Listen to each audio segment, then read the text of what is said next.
Seminar 21 begins with a riddle. The same riddle that Lacan started telling in Seminar 20 and all but finished telling in television.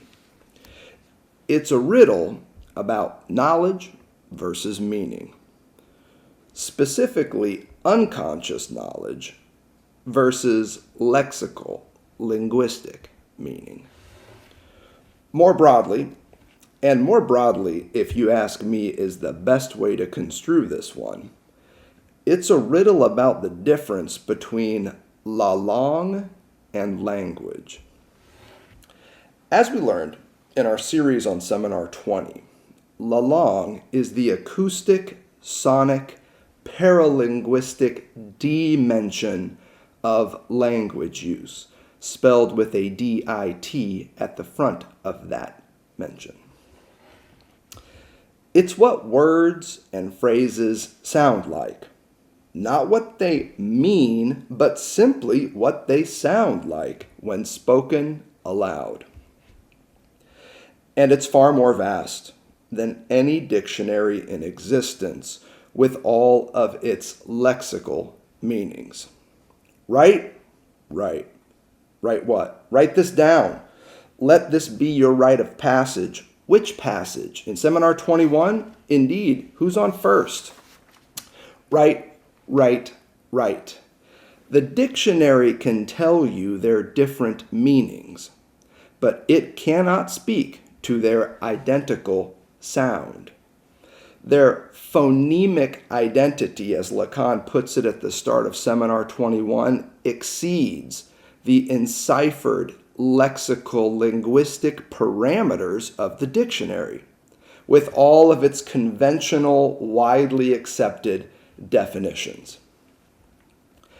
As figurations of language, time capsules, really, if you think about it, dictionaries participate in the acoustic, homophonic, wildly polysemous field and function of la langue, but they do not, and they cannot encompass it. And this, ultimately, is what Lacan means by language. Language is what we try to know about la langue, and what always comes up short in the process. It's a limited, partial structure of what Lacan calls enunciated knowledge, about the unruly, acoustic, and often accidentally poetic affinities between words and phrases whose sonic features converge, even as their dictionary meanings diverge. Right? Right. Consider, for instance, the French title of our beloved Seminar 21, and it is beloved at this point. What a cute little thing we've got in front of us. I'm eager to see where it goes. The title alone gives us a lot to toy with. Le nom du père.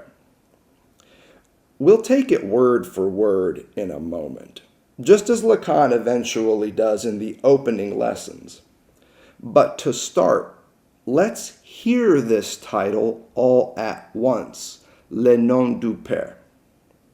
Sound familiar? Even identical perhaps to something else? You bet your ass, Le nom du père sounds exactly like Le nom du père. Now that may not help you.